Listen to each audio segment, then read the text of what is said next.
What's going on, man? How y'all doing? Hey, what's up? Hey, we back. We're We back. I'm back. excited. I'm excited too. This is a great time. It's Black History Month. We have finally kicked off Black History Month 2023. I'm so excited to have this episode. Jeff, what about you? Man, when we first started ideating, right? I can use that word. I can use big words on the pod, right? You can. About what we wanted to do. Don't judge me. About what we wanted to do for Black History Month. This is actually one of the first shows we thought about.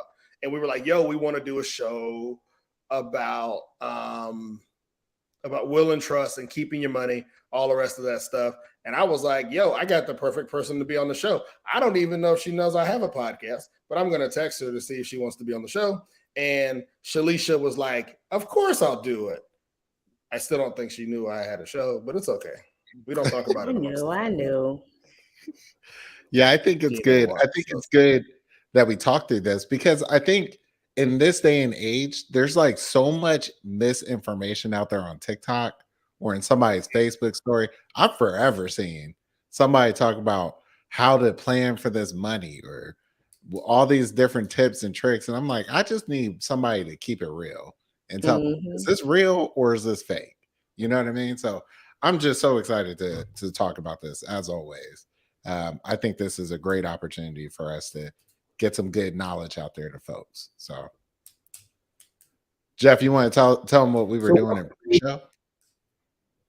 No, hold on. We ain't introduced the guest yet. Yeah, we so rude. We're not used to having guests. So please, we don't know how to act. It's the rambling musings of Carrie and I.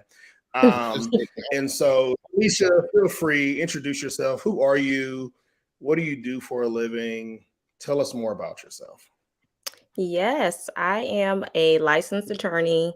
I've been an attorney for about 5 years now, but I've been in the legal profession for almost 10 years. So the bulk of my practice is real estate and estate planning because those two usually go hand in hand.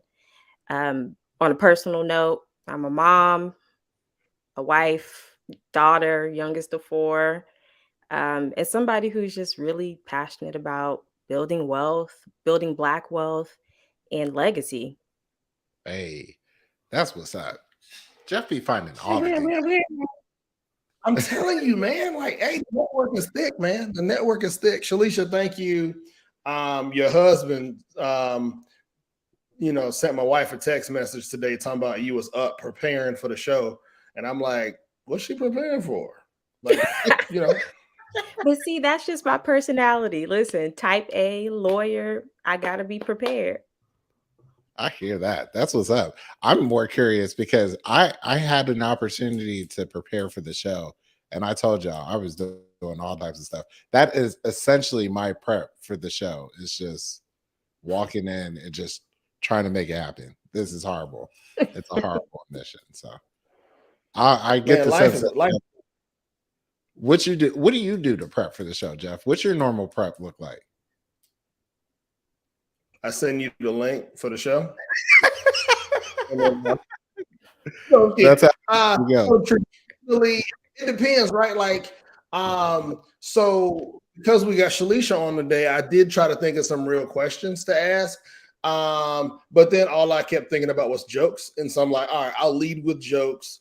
And then hopefully, people jump in the comments. So guys, if you're watching, make sure you throw comments in the chat so that we can ask Shalisha the questions. But real talk, honestly, like Shalisha and I have been in the family together for about 5 years now. So as long as you've been an attorney doing this practice, you've known each other. And I personally don't have a will or a trust, and she in the family. And so we talk around it like, oh yeah, Shalisha, we need to get you to come over one day to draw up our will and set this stuff up. And it was like life happens. And I was talking to my mom about it last time I was home. And I was like, yo, mom, you getting up in age. My dad is watching the show, so I'll say it to him too. Like, yo, like we're at the age, there's people dying around us every day. And it's like, I got insurance. I did all the other things, right? You got life insurance, you do all do all these other things. But the thing that I still don't have is a will and trust. And so I was like, all right, if I'm gonna bring her on the show, then the least I can do is take the next step and damn it, come over to the house. I'll get grandma can come over, take care of the kids, and let's do the legal paperwork so that we can secure the bag for the future, right? So And that's what we it is. I grinding mean, hard. to be honest with you, I didn't have a will, even though I've been in this profession for coming up on 10 years. I didn't have a will until about 2019. Even though I preach it to other people, and it's always suggested that you always get it taken care of, whether you're married, single, kids. I didn't have one. Can you write your own? I know. Say again? Hold on. Whoa, wait a second. Rewind. So you can write your own will? Oh, yeah. And if you're an attorney, you ain't I wouldn't recommend you do it. No. But you can do it, and you hadn't done it yourself. Yes. I feel like he's trying to hit you with a Barbara Walters question. Like, what? Why? Pause on the play. Right. No. I completely. But that's real. Yeah. I mean, you get busy with stuff. It's been, a lot of stuff happens, and it's intimidating to most people. I mean, thinking about an impending termination of life, like I don't know how else to say it. It's just weird. You know what I mean? Like I feel like it's something uncomfortable for a lot of people to say, I know that this will not last forever. How do I grapple with that? And especially in this day and age where it's just like, especially through COVID, like anything, it can happen all of a sudden. But I mean, it's an important question to broach, right? Right. What happens after, right? So, I mean, if I know we haven't done our normal, like, what are you drinking? Because what are you drinking? I'm drinking water. I got water today. I'm trying to go to the gym in the morning, so I got water. I'm gonna be honest. Water. So I got you got a fancy. I'm trying to do. Is rose? No, I'm trying to do.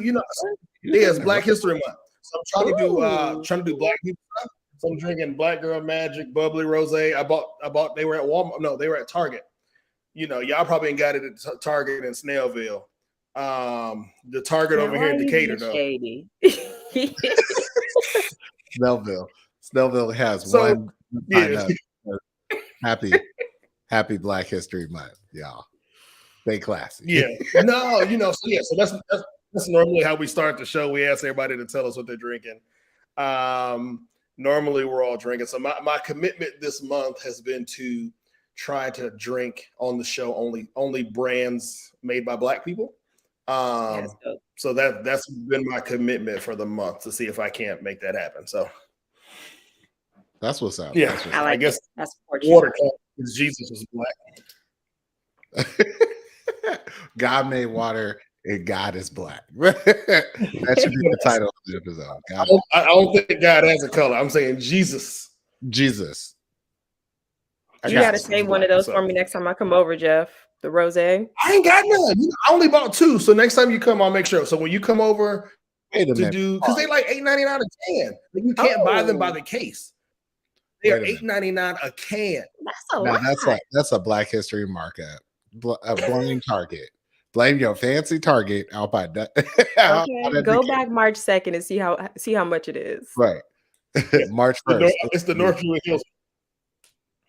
But no, for real. So what I would love, man, is eventually, I think as we go through the show, yes, ask questions. My dad has already asked a question, but Shalisha, if this is something that you want to do, I will encourage people to reach out to you directly. So that and she gonna charge you to do your will and trust. So you do both. Can you do will? Can you do will and trust? Is that a thing? Wait, pause. Can we pause for a quick second, just so that we can make sure everyone's on the same page? What's the difference between a will and a trust? Let's start there. Right. That's hard hitting. A will is just a document. It explains what you want to happen when you die. So your estate is all the money and all the property, whether that's real property, your home, or personal property.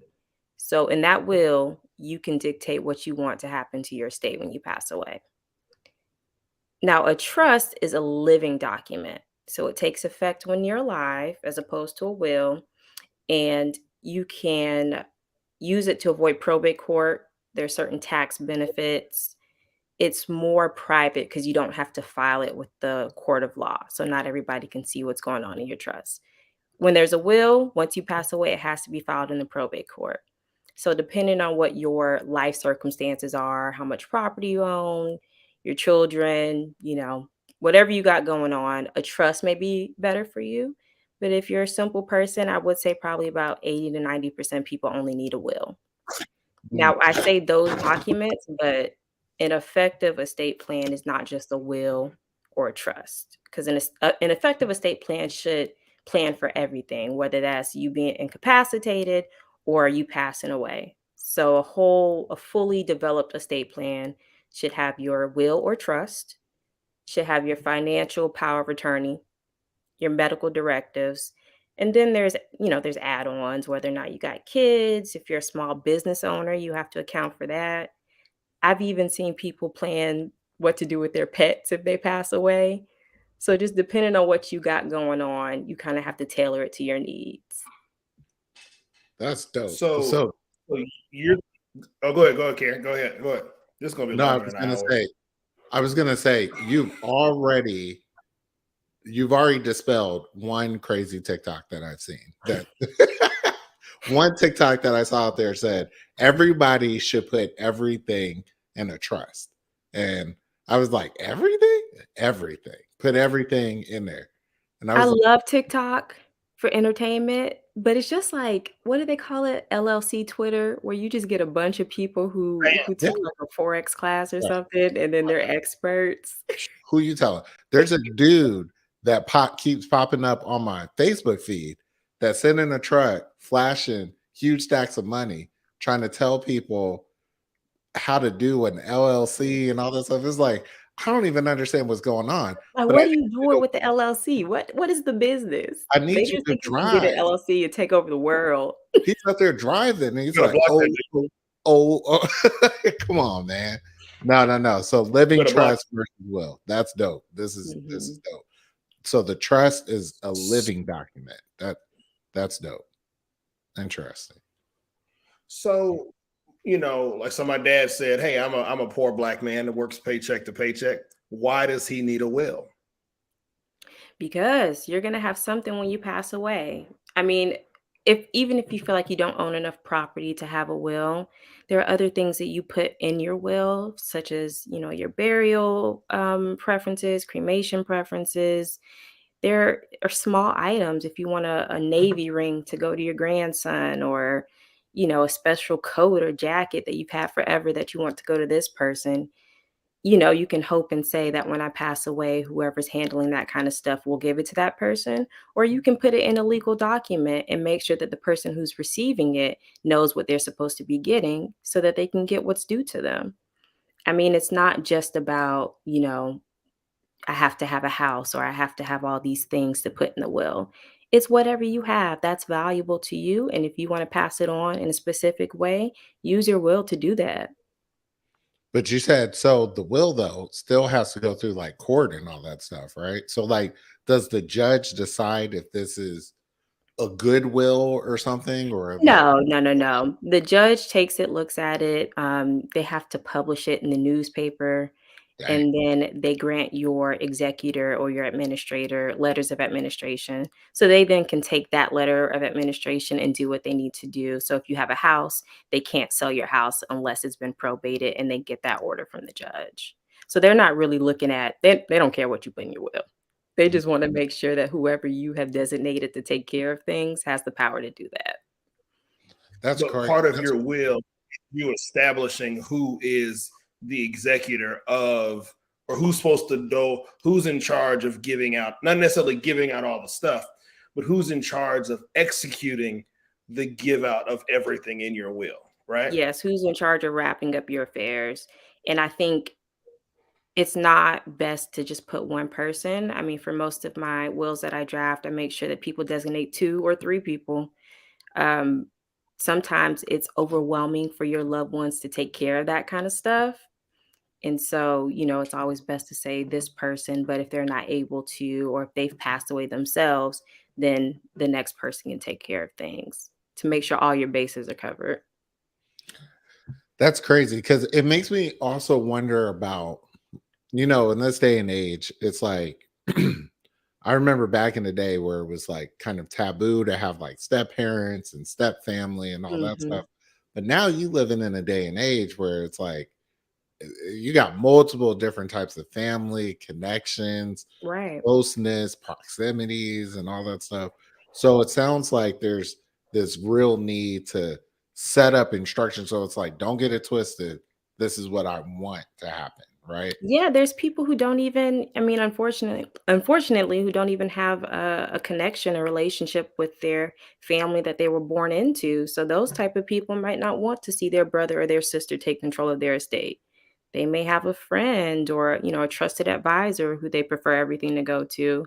And that's why it's like, in Georgia, there's intestate laws. So that kind of dictates, if you don't have a will, how things are supposed to go. And it really sucks in that scenario, because if that person doesn't have a will and they don't speak to their family, well, now these people are in control of your estate because you didn't set things up the way you wanted it to be.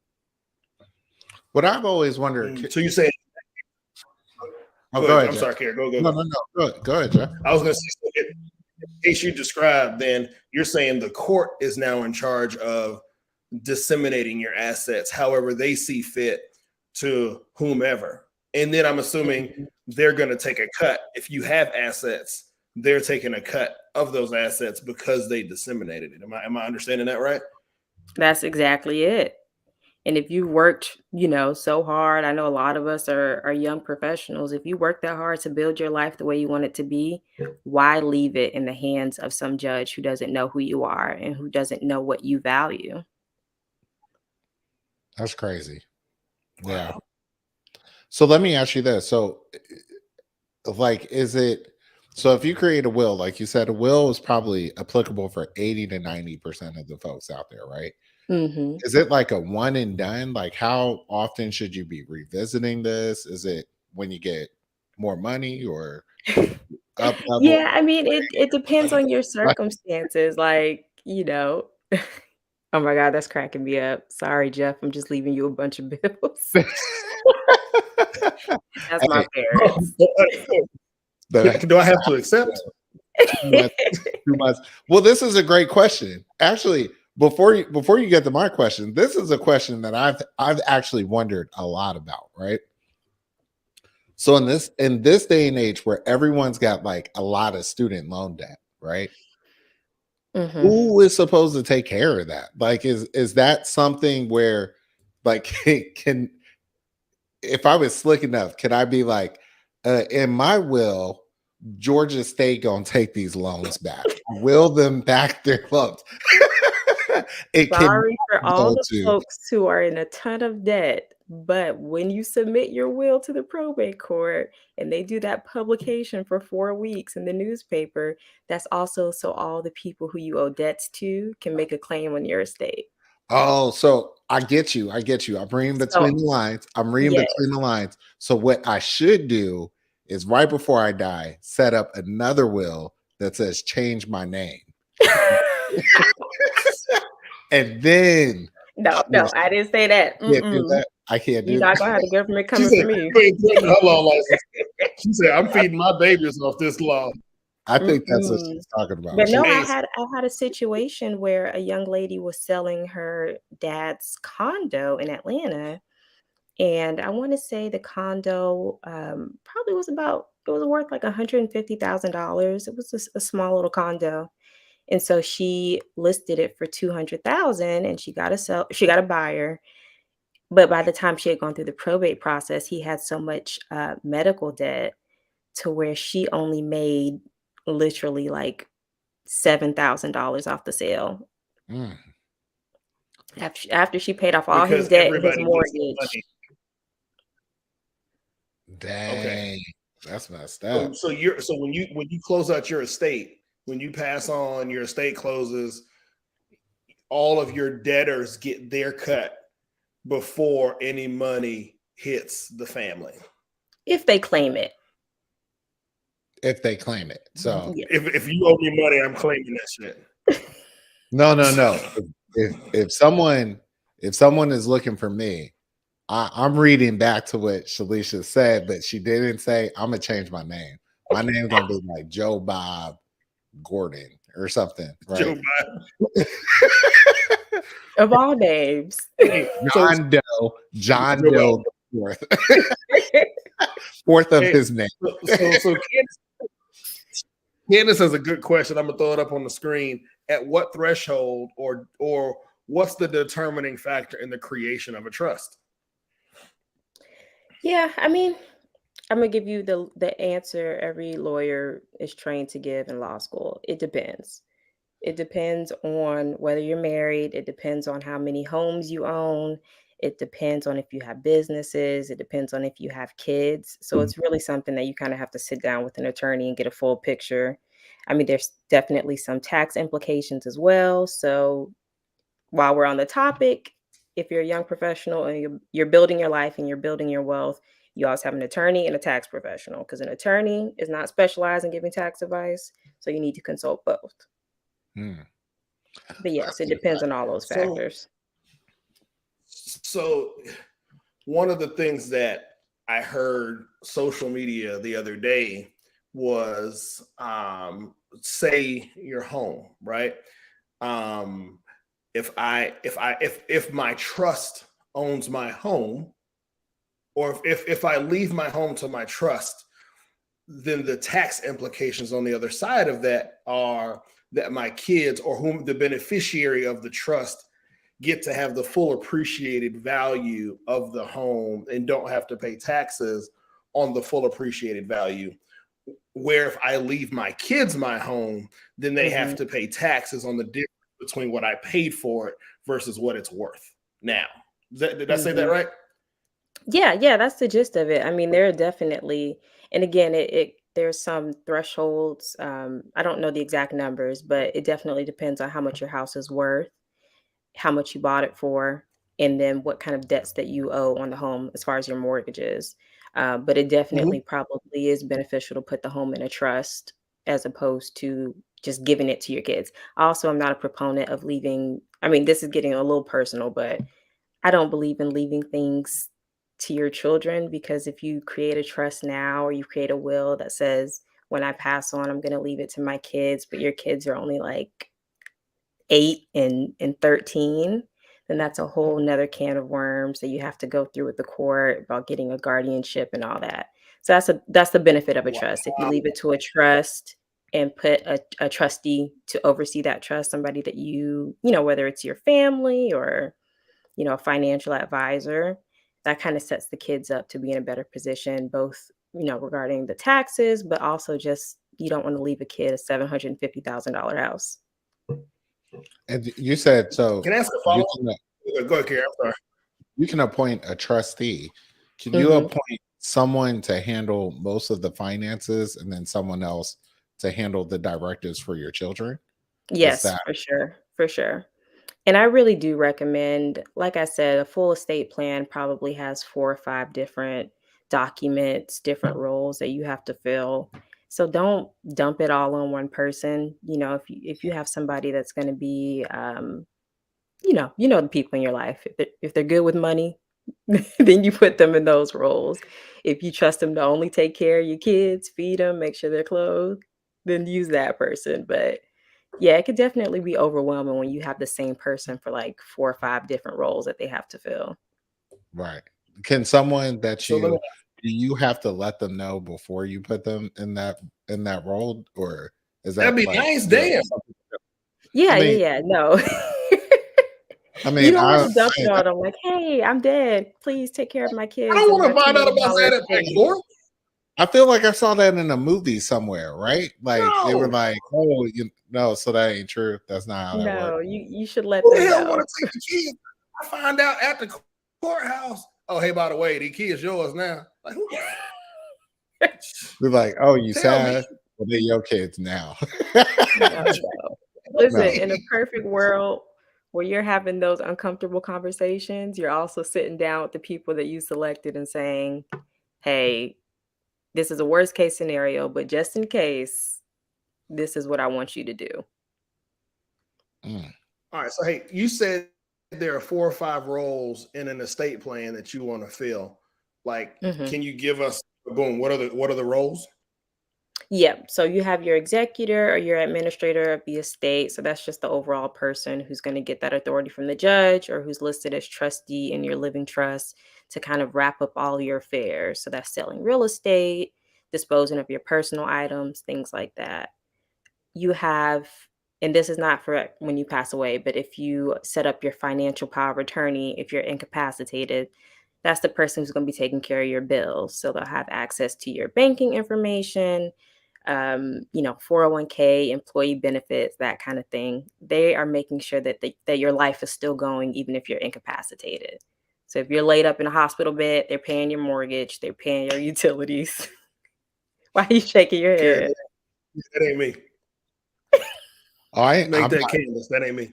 I ain't gonna give you. I trust. I know. I'm gonna give Jeff power of attorney and come back. He would be like, "I bought you a bunch of liquor for when you wake up." We're gonna party when you wake up, baby. It was a good bottle. Jeff said, "That's all I'm Hey. good for, man. They done Hey, took your bro. house, took Hey, your car, but you got this liquor to drink on." Hey, a good bottle. Hey, Of Candace can EHQ. manage your finances. Yeah. But then you also have like your healthcare directive, your healthcare power of attorney. So that's, if you're in the hospital bed and you can't make decisions for yourself, that's the person who's making the decisions for you. They know your preferences about like blood transfusions, DNR, if that's what you prefer. Just somebody who can speak for you when you can't. And then, of course, if you're a parent, you have really, I think you should have a temporary guardian. And then, if it becomes necessary, a permanent guardian. A temporary guardian is somebody who can get to your kids within 30 minutes. If something were to happen to you, that may be the same person as your permanent guardian, or it may not be. You may have parents who are flying in from a different city or whatnot. Yeah. So just making sure that if something happens to you, your kids are taken care of. That's something that me and Danielle, my wife, we were recently talking about. I mean, just how there's almost like this thought of, I think we've all done this mental calculus before about like what should happen if the worst case scenario should happen, right? Mhm. And Mhm. in that premise, I think we've kind of aligned on there being a more immediate kind of action plan, and then there's the longer sustainable plan. Right. And I've always thought about it from like the life insurance point perspective, right? Like I got a bunch of life insurance stacked up because there were things I was like, if I should have to die my untimely death, I'd want Danielle to like know that the house is taken care of, that Mhm. she doesn't have to immediately go back to work. I've seen like just horrible cases of that.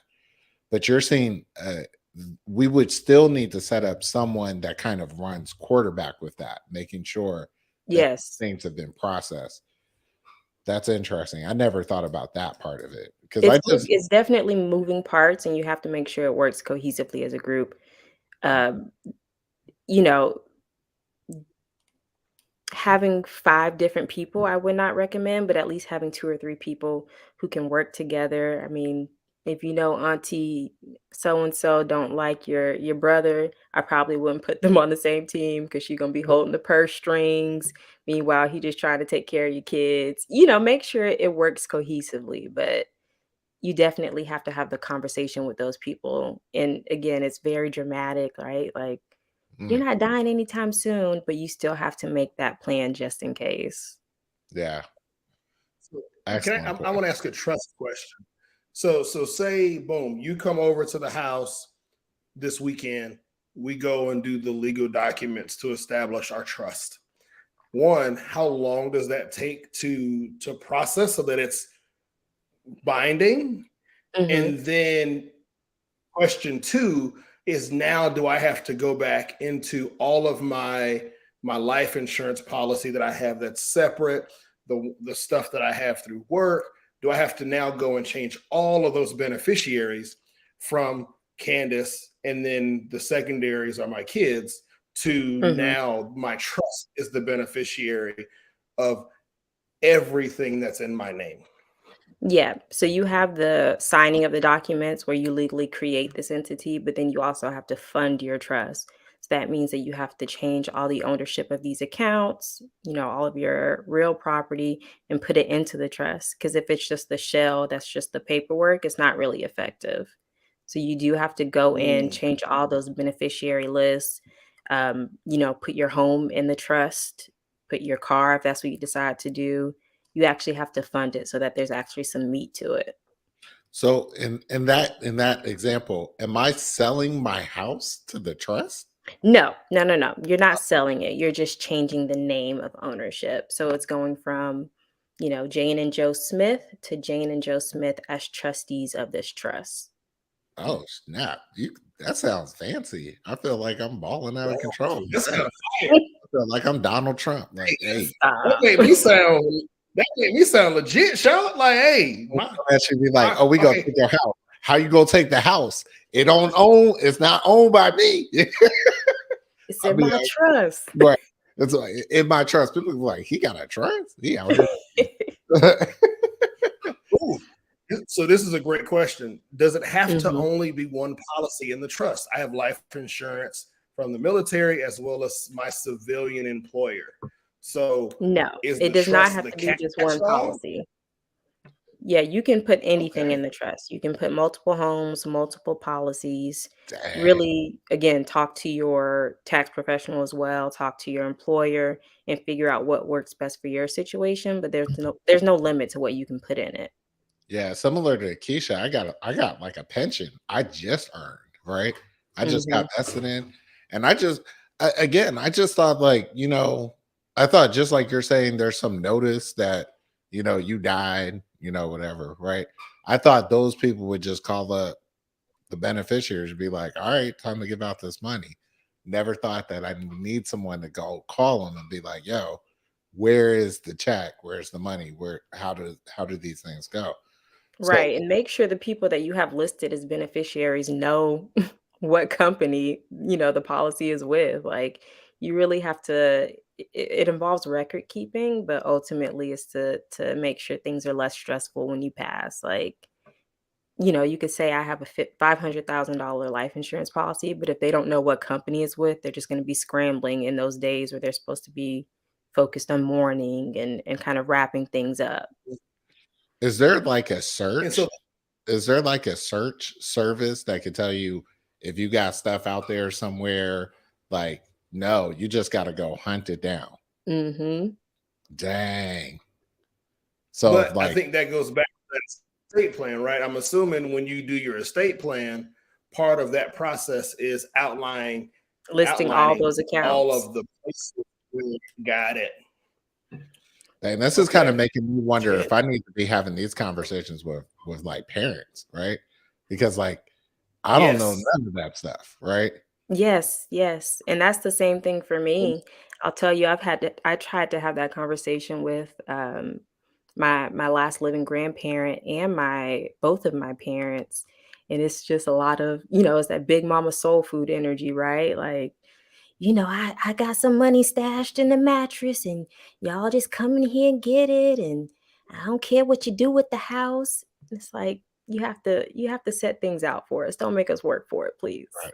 Don't make us argue. So let me ask you. Don't make us argue. We already brought up again is, when we think about the massive transfer of wealth, gentrification, and all the rest of that stuff, right? That's where it's happening. Where grandma's dying, and she didn't leave the house to anybody, and then it goes away. And has she just set up a will or a trust, then the house stays in the family, and then the family can benefit off the process. Exactly. Now you see my mom in here. My mom in here tripping because she know I'm about to call her and be like, Yeah, I don't see. My daddy said he leaving me bills. That's all right. I mean, I got to call my mama. I got to set up my will and dress. But that means when the bill collectors call Jeff, he's just gonna be like, I don't know who that is. I was never notified of this. I don't know what this means. Probably gonna be like, hey, I'm gonna tell you, on February 6, 2023, we saw a podcast that said your daddy said this, so it's your bills. He just up here messing it up. He's messing it up. You know what I'm saying? No. No, but I am gonna have to have some conversations. So, Mom, I'm coming for you at some point. You don't have to get a line on what the plan is. So, Keisha said, "Get a fireproof safe." I definitely have one of those. That's because I'm always worried about stuff. So, I definitely got that stashed somewhere. We talking about getting guns, so we're gonna put it all in the safe anyway. You're gonna put the gun main streets. Shit, hey, the main streets of Decatur, baby. The gun safe gonna be right here. I might as well throw the legal docs in there. I get what you're saying. I thought you was talking about putting a gun in a fireproof safe. I was like, what? That's good. If it's a fire, what you go shoot it out? Hey, gotta get this. Oh, it's a 5-alarm fire. Oh, gotta get this gun. Pop, pop, pop, pop, pop. It's still hot. No, this is such a dope convo. I got another question for you, real quick. So Beyonce is out here. She just released the concert, and so if I buy Beyonce tickets tomorrow and then get hit by a bus, can I leave the tickets to somebody in my will and my will or my trust? You sure can. You sure can. But my follow-up question is, if you buying Beyonce tickets, are you getting one for me too? You balling? Yeah, but hold on, if I bought you, all right. So can I stipulate that if I die, I want you to sell the tickets and nobody goes? Can I be that specific in my will? Why am I selling Beyonce tickets? I'm gonna go to the concert. Right. But legally, you have to sell them, right? Oh, Candace calling you out. She said he ain't got it. He ain't got it. No. Hey, I don't have Beyonce tickets. I'm saying that if I did, can my will stipulate that you have to sell them? Yeah, you can. I feel like whoever is your executor is gonna ignore that provision, but you can. Hold on. So you can ignore provisions? Wait a minute. No, you're not supposed to. I'm joking. Don't get no ideas. Okay. I'm getting all the different. I'm getting some good questions now. So I could put in weird stipulations into my trust. I could be like, you can't get this dope Beyonce tickets until you go to a strip club, right? For the first time. I could put in stuff like that. I could put in all these like little weird rules and make people do stuff. Yeah, I've seen people put in some not like weird stuff, but some really restrictive stuff in their trust. It is their trust. They can do what they want with it. Hey. I saw an older couple. They were like probably in their late 50s, early 60s. So they had kids who were getting ready to go to college and go through college. And they put in their will that if their kids didn't maintain a 3.75 GPA. Hey. I was like, man, a 3.75?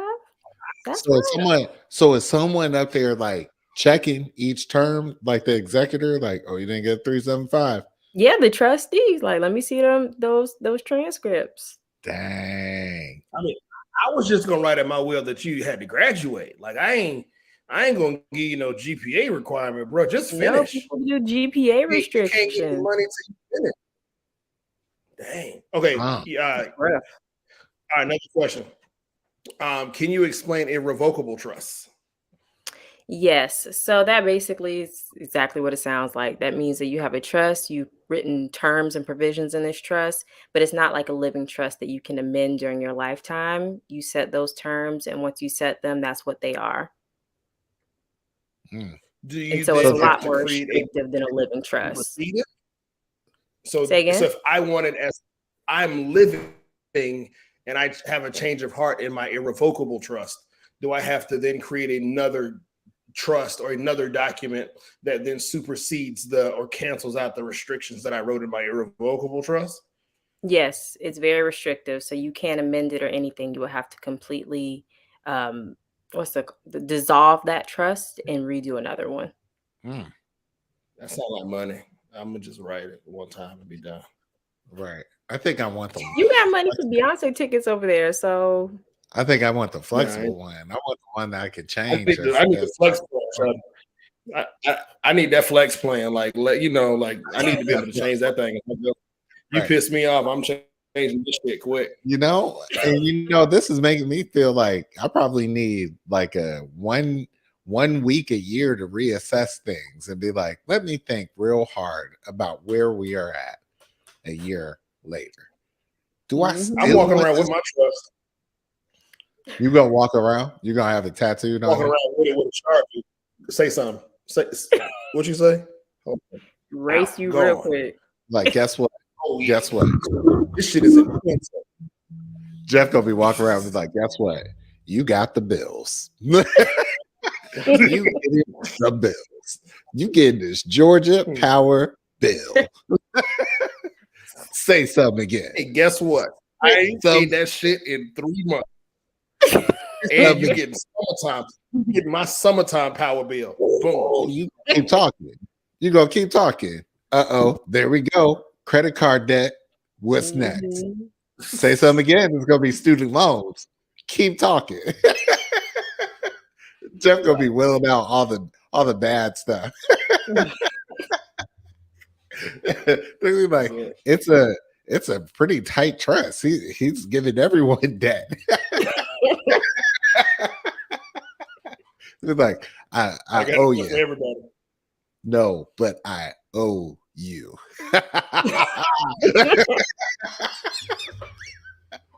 Y'all are crazy. No, I can't wait to see that. That's gonna be an interesting readout. And if Jeff puts me as any type of person leading anything in the estate, I'm be like, oh, I reject, I reboot.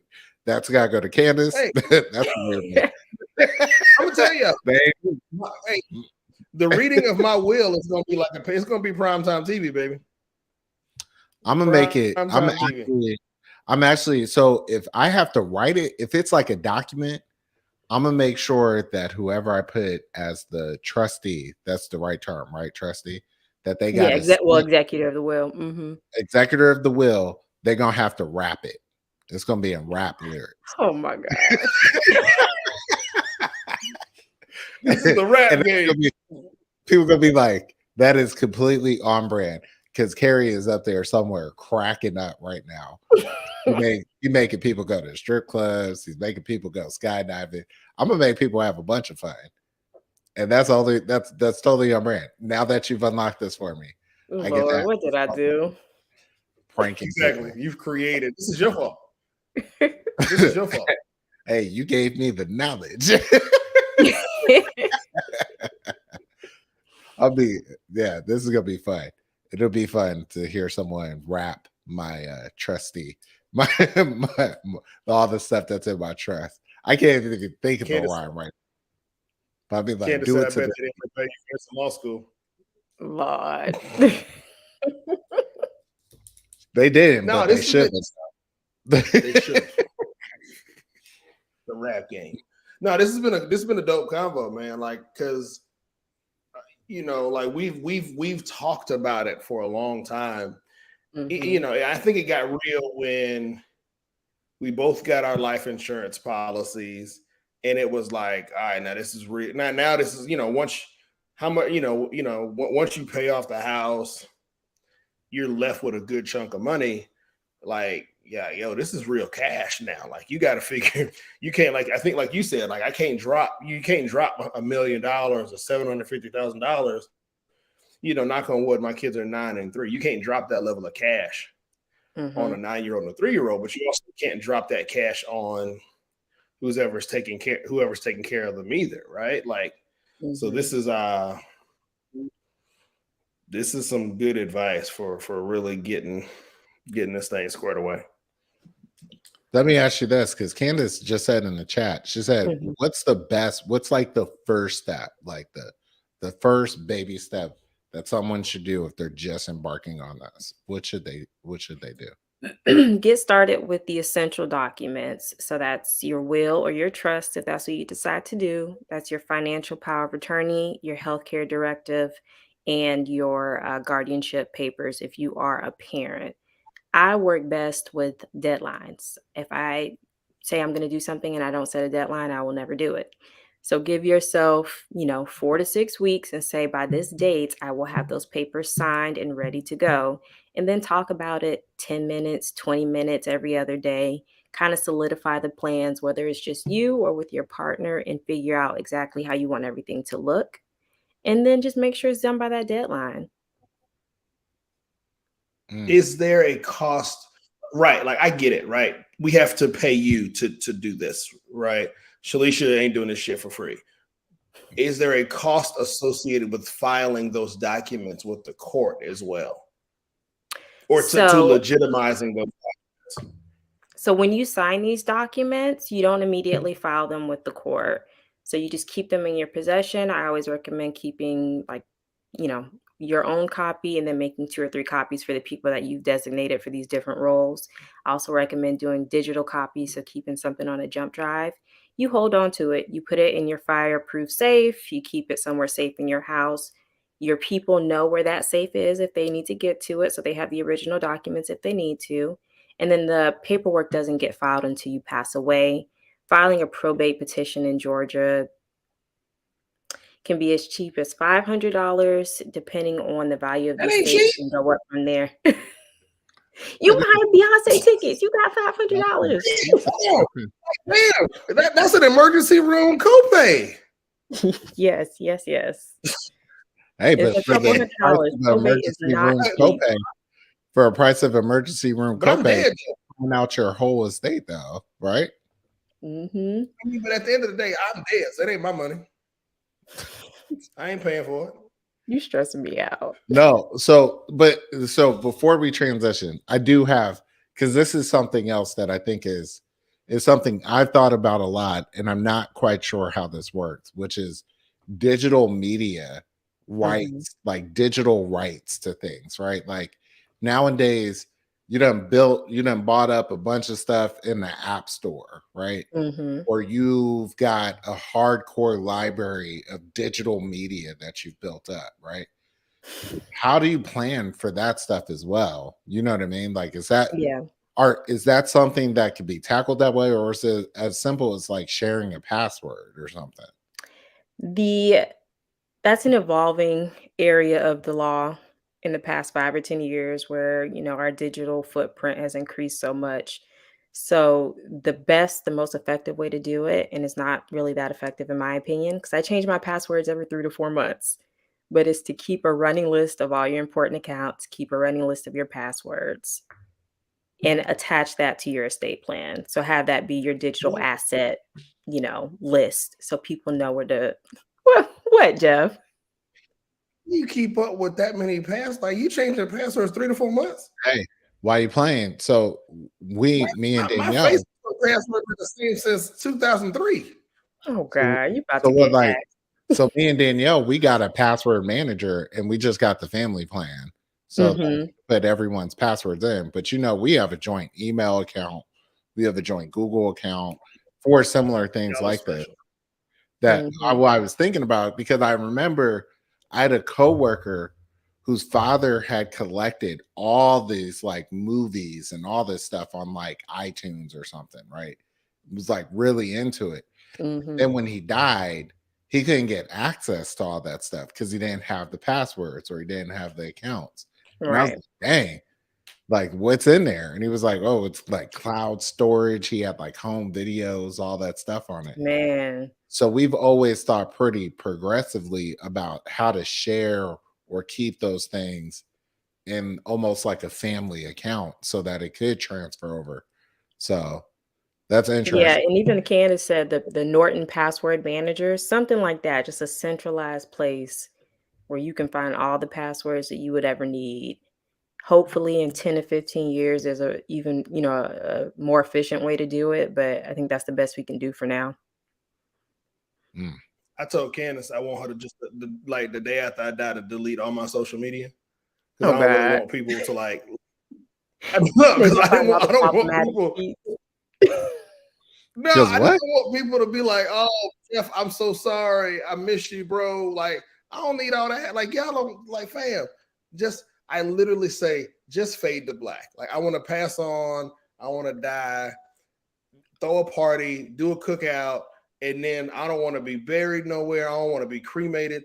Like, put me somewhere where I can just like go back to Earth and fade to black. They have trees. Yeah, that's what I'm saying. Like they will like put you in a tree. No, I want to be. Like, I want to turn me into a diamond and then wear me as jewelry. That's one thing that you can do. And then I want to put in. I want to put in a qualifying statement in my trust that's like, and if the Matrix should ever be created, go on and put me in that. What you need, my brain. Keep the brain. Put me in. He wants to be composted. I want to be composted, like, bro, like, because like I don't want to be in an urn. Like, don't have me sitting up in the mantle. No, be a tree or something. Don't be compost. Like, I feel like compost. I want to be compost a tree. Me because what you not gonna do? It don't cut me. No, because then y'all gonna cut me down and make paper. Like, no, just compost me and let me be done. Hey, like, let me be done.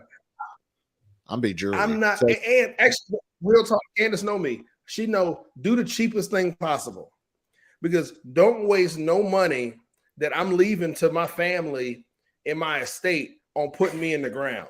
Like, if I'm a vegetable, like when the doctor say ain't no more left, cut it. Because you like, what sense does it make for you to wait for me to fight my way out? And now you digging into my life insurance policy when I eventually die. These dudes just sitting there racking up bills, bro. Like, do whatever is the cheapest way possible. Especially considering like a 3-night hospital stay is like $1 million. Take me out the hospital. Just put me on ice or something, just in case they figure this thing out within the next 5 years. That costs money. Nope. Literally, keep it real. Costs money. See, I would just keep it real. Say, Jeff gonna be a bottom. Jeff gonna be, y'all not. That's why I'm not gonna be no tree, man. I'm serious. Like there, I seen it on Instagram. There are 8 states that will compost you. Turn me into compost. Let me fertilize some shit, and then I'm done. No, I'm serious. Man. Like I need to put it in my will. I don't need all this stuff, bro. Like, why you wasting money on somebody dead? You tripping? Why you wasting? Why I need a plot?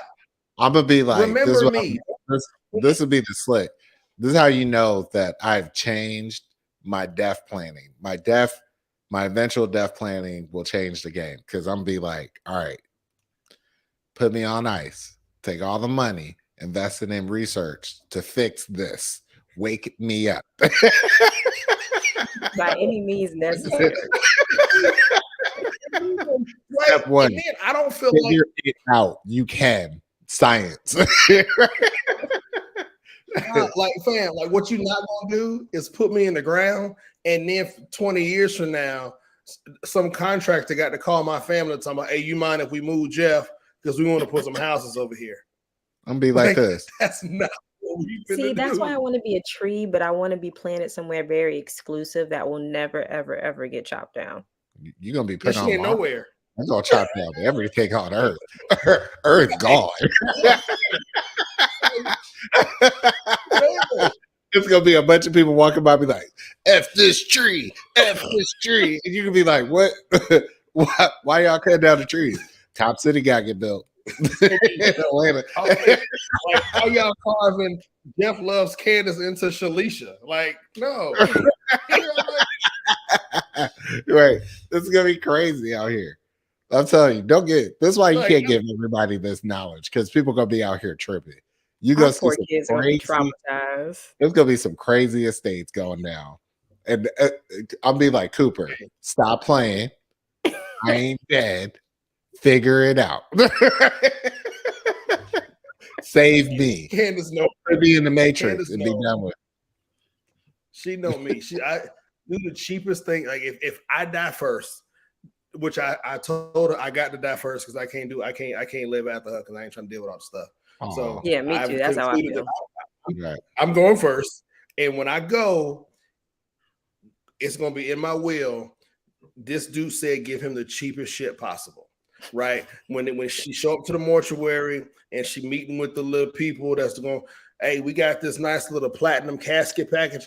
It say right here, give him the cheapest shit in here because I'm not. Right. Why I need a $10,000 casket? I don't. There's no mystery. Like, put me in. There's no mystery behind that. I don't need a casket.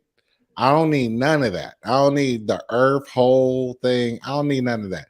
I ain't trying to be in the ground rotting. But I will say this. Take everything you got and either fix this or turn me into a chat bot or something because I want to be around. Right? I want hey, you can't say that. Look, that would be so dope. The thing I thought about the other day, I will say this. Long time ago, my grandmother died, and a long time ago, my dad's dad died, both on his side of the family. And I hadn't thought about it for a long time. And then one day, my sister, or I think it was my sister or my dad, had a video of my sister's birthday party from when she turned like 3 or 4 or something like that. And I heard my grandmother's voice. I couldn't see her, she was off camera, but I heard her voice. And it instantly triggered like a pause, right? Because I thought about the sense that my son would never know my grandmother's voice. He'd never heard of her. He's never heard her talk, right? I also found a video of my grandfather talking, and it was something that I shared with my son. And though that's hugely impactful, that I don't think I'd ever thought of before, that you just don't have their voice, right? And with common technology, just looking at the show, I'm be like, Cooper, take all them shows, a Drunk Mondays, turn me into a chatbot.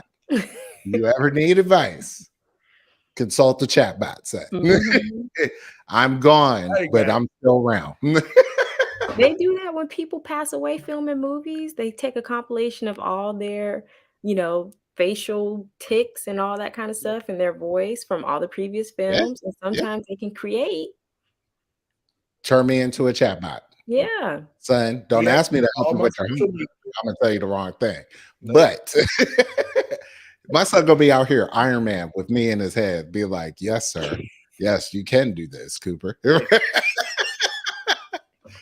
My mom said she want to be a barbecue, popping up at the house, be like, nope. Stop. Nope. I mean, like, Mom, what you doing? Be like, you got to ask a question that we planned for. No, we ain't having no funeral. We having a cookout at the house. Somebody gonna come smoke some meat. We're gonna drink. I'm gonna turn Jeff good time. You don't know it yet. You don't know. I'll be like, Kansas, don't be sad. I put him into a chatbot. Just text this number.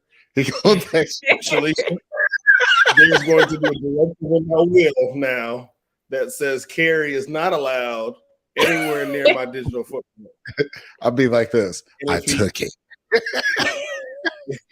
He used to be He gonna pop up like an app. He gonna pop up like an app on people. Be like, welcome to Jeff. I will say, if you can pop me up as a paperclip on Microsoft Office, I'll be all right. Hey, God. You can't tell me that wouldn't be dope, right? You can't tell me that wouldn't be dope. Shalisa, she just don't think about it because we more on the street now, right? So you talk about the people that had the 3.75 GPA requirement. Wait till Jeff pops up as a paperclip. Be like, Zay, did you put on lotion?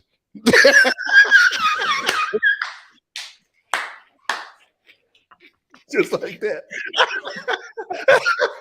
He could be like, my dad passed away like 20 years ago.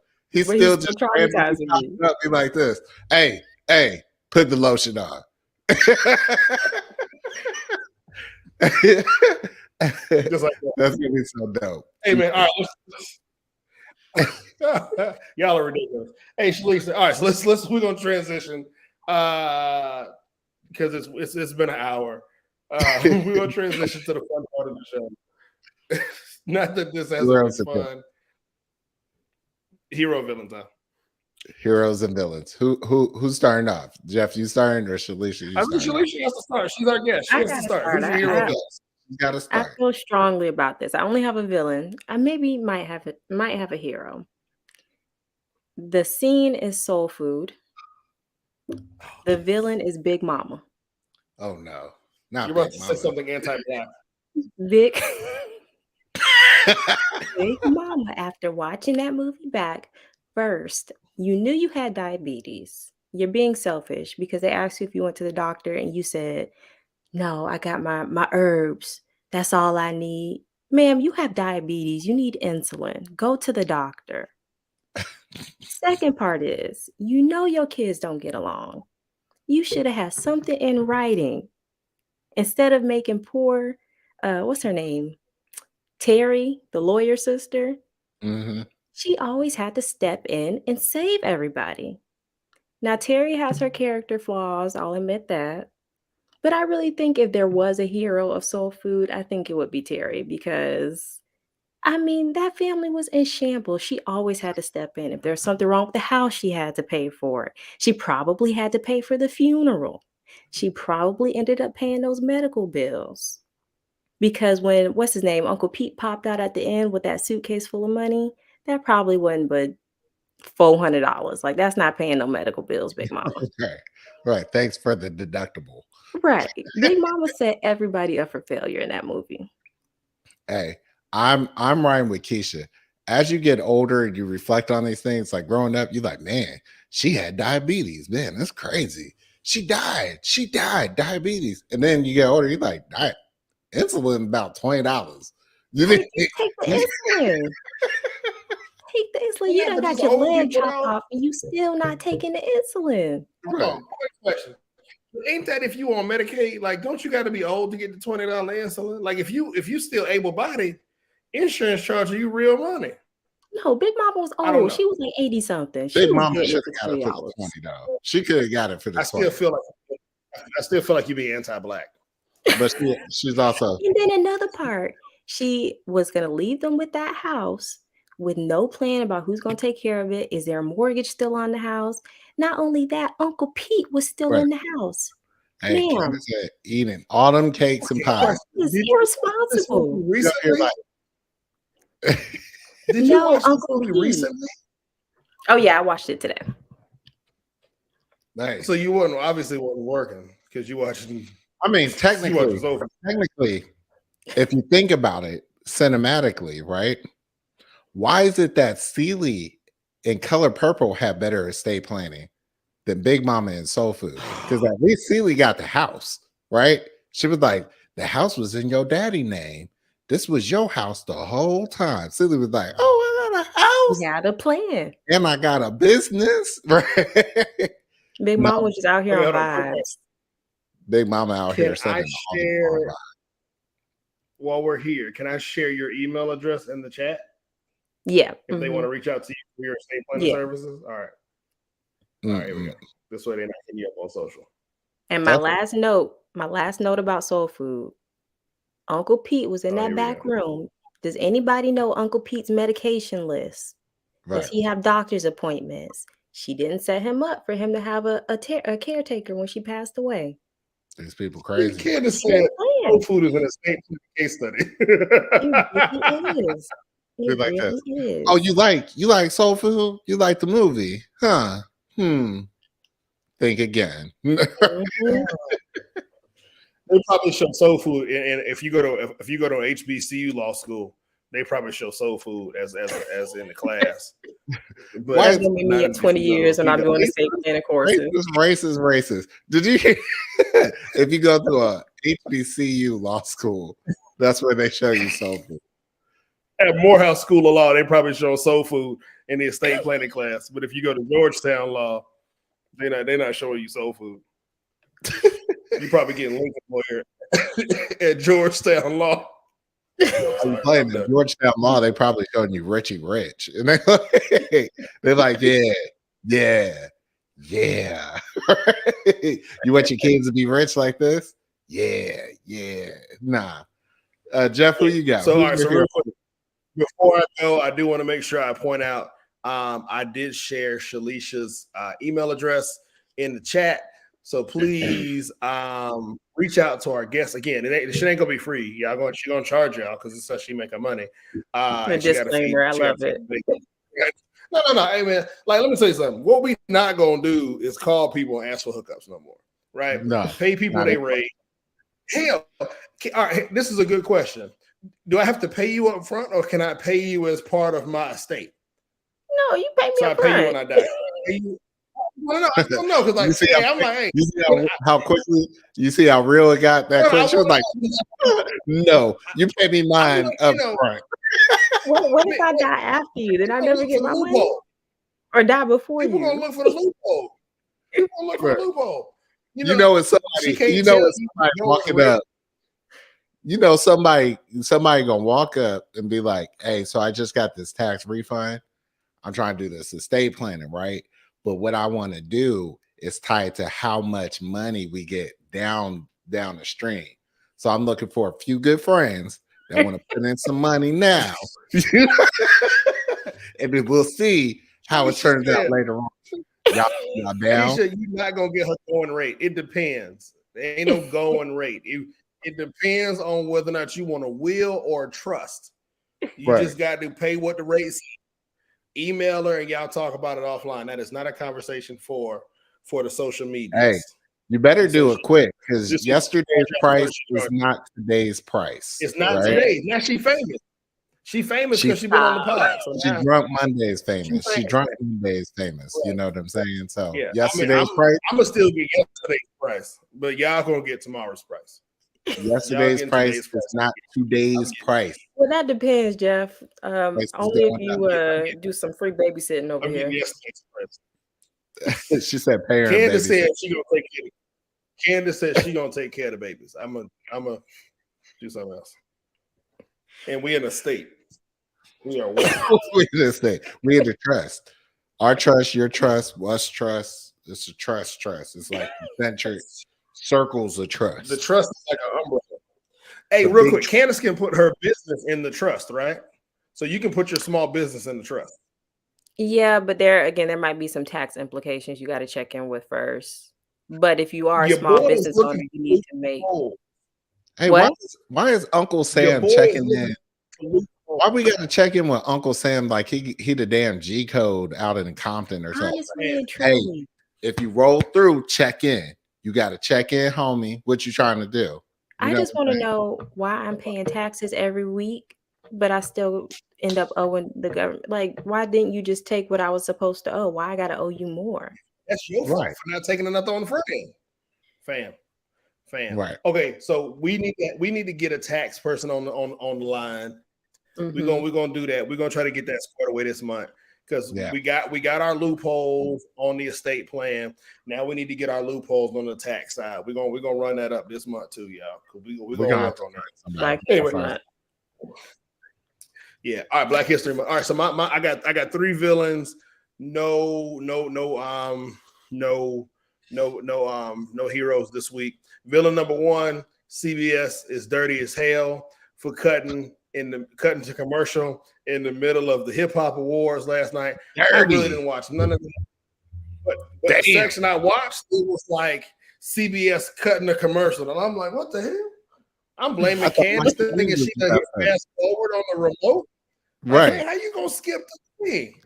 And then they gonna come back on Busta Rhymes' part at the best part. But everybody know you need the whole verse. It can't be every time I go. Come on, man. I was mad at Candace. I'm like, why you hit forward? Like, why you hit fast forward? You know, because we don't watch none live. So I thought she hit something, and now we live and we can't go back. CBS, villain number 1. Villain number 2, Delta. Because this morning, so we planned a vacation, for spring break. This morning, looked at plane tickets. They were $735 a pop. Not bad.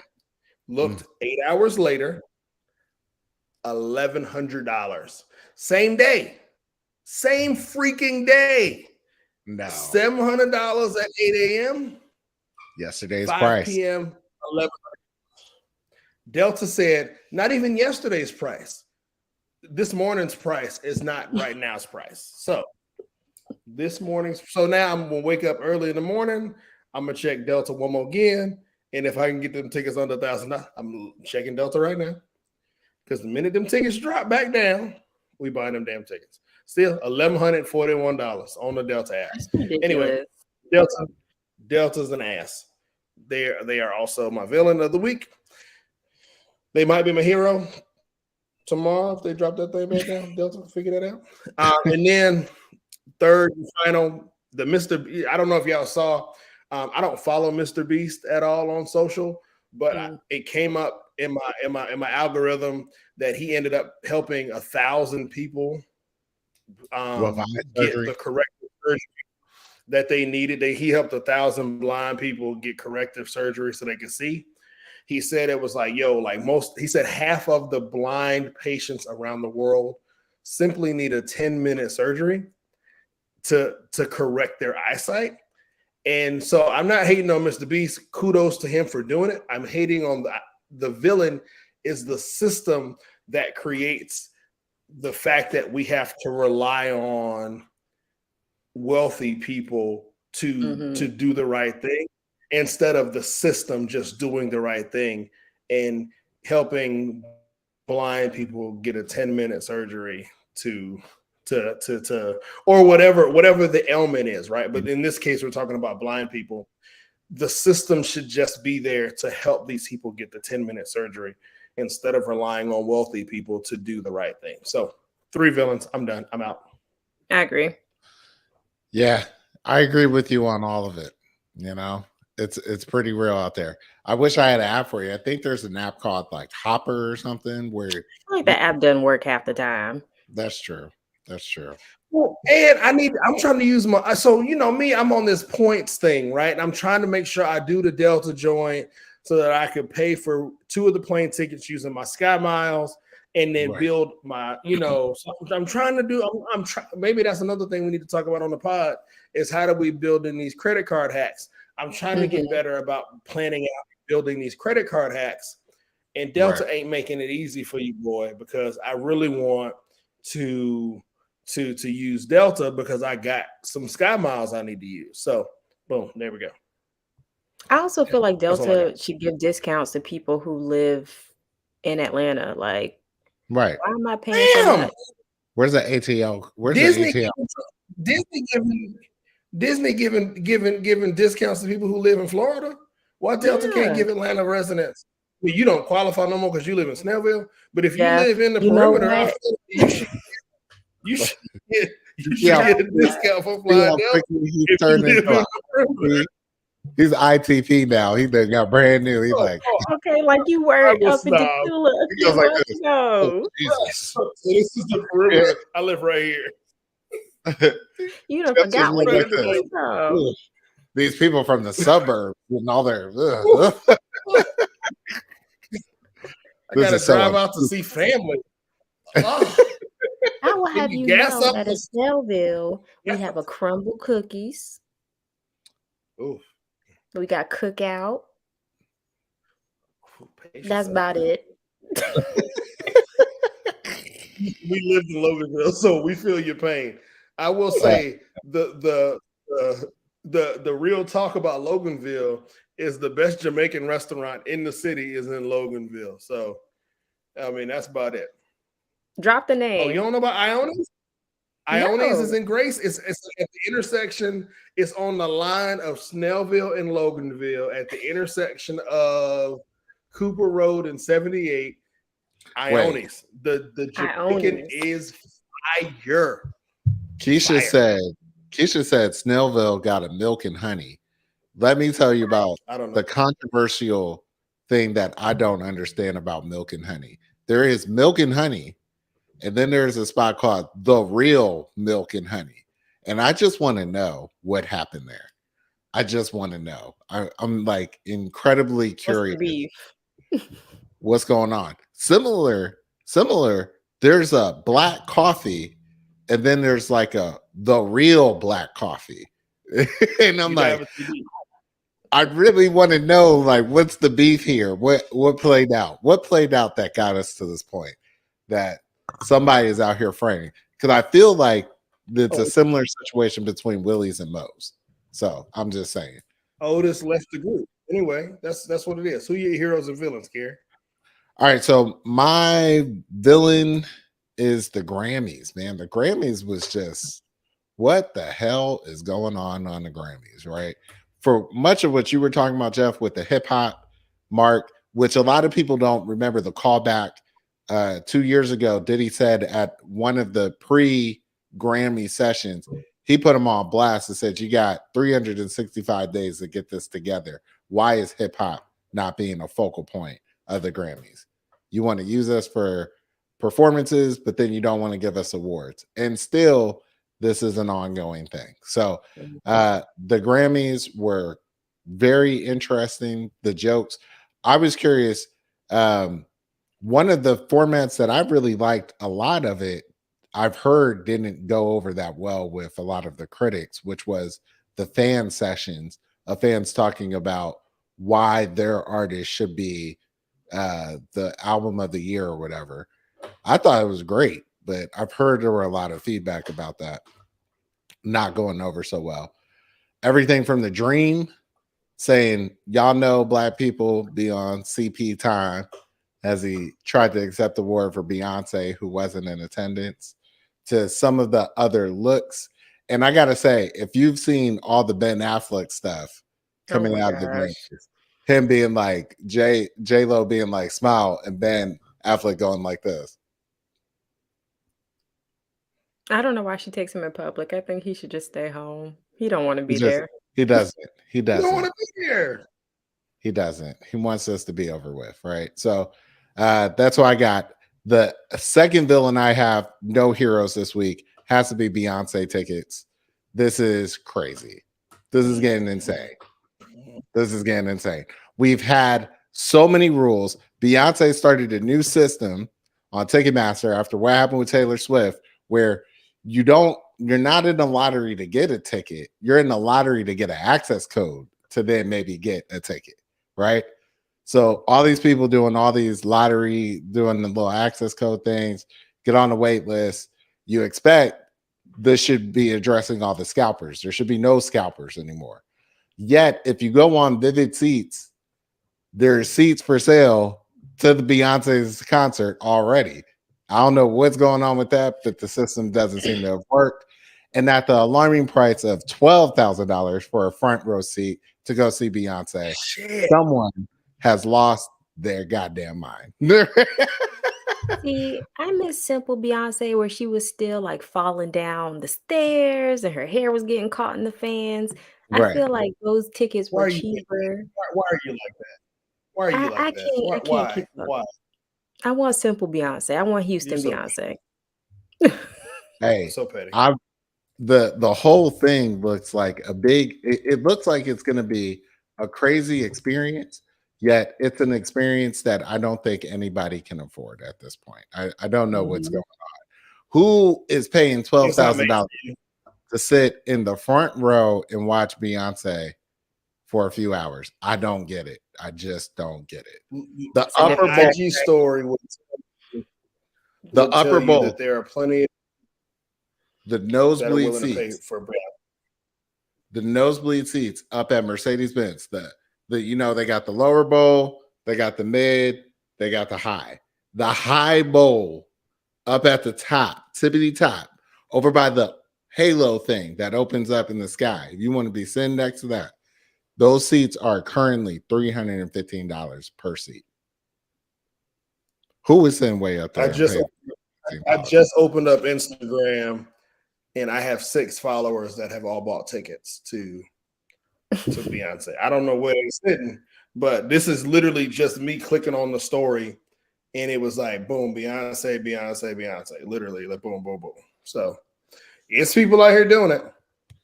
I just looked at the mezzanine level, 2,000, the 200 level, right? Ticket prices are $4,000 per seat. She essentially broke herself because she told everyone to quit their job. And now You got to pay this bill. I think I got a hero. I just opened up IG. Tennessee State apparently won a Grammy last night. The band, the Aristocrat Band, won a Grammy for first collegiate marching band to receive. Oh no, they received a nomination for best roots gospel album category. Shout out to Tennessee State. Okay. No. Look like they won. Time out. Tennessee State Hold on. should be a hero because they're owed $500 million by the state of Tennessee. Until they get that $500 million check. Wait, what? Yes. Public land grant. Hold on. Found out we're not doing this. No, we're not doing this. We're not doing this today. We're not doing this today because y'all know. Give me $500 million. Nope. We're not doing this because I'm just saying. There are a couple pain points. There are a couple. Carrie's is higher education. Mine is politics. And we are an hour and 22 minutes in. We are not going down this road. We can't do it. We can't do it. We can't do it. All I'm saying is don't give them an award. Give them their money. Amen. Get it back. Different things. Hey, Shalisha. Thank you. Of course. Here, you see.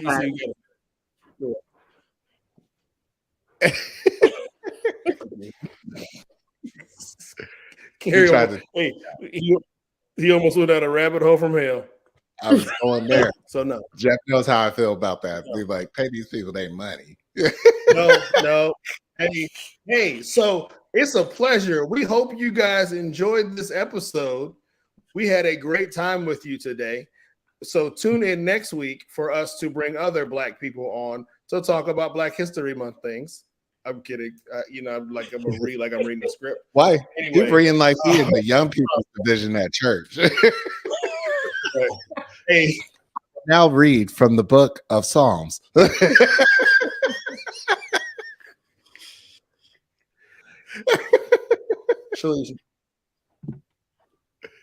She ain't never coming back because of you. She like the kids. Her husband upstairs, like, when the fuck she coming back upstairs? These kids awake.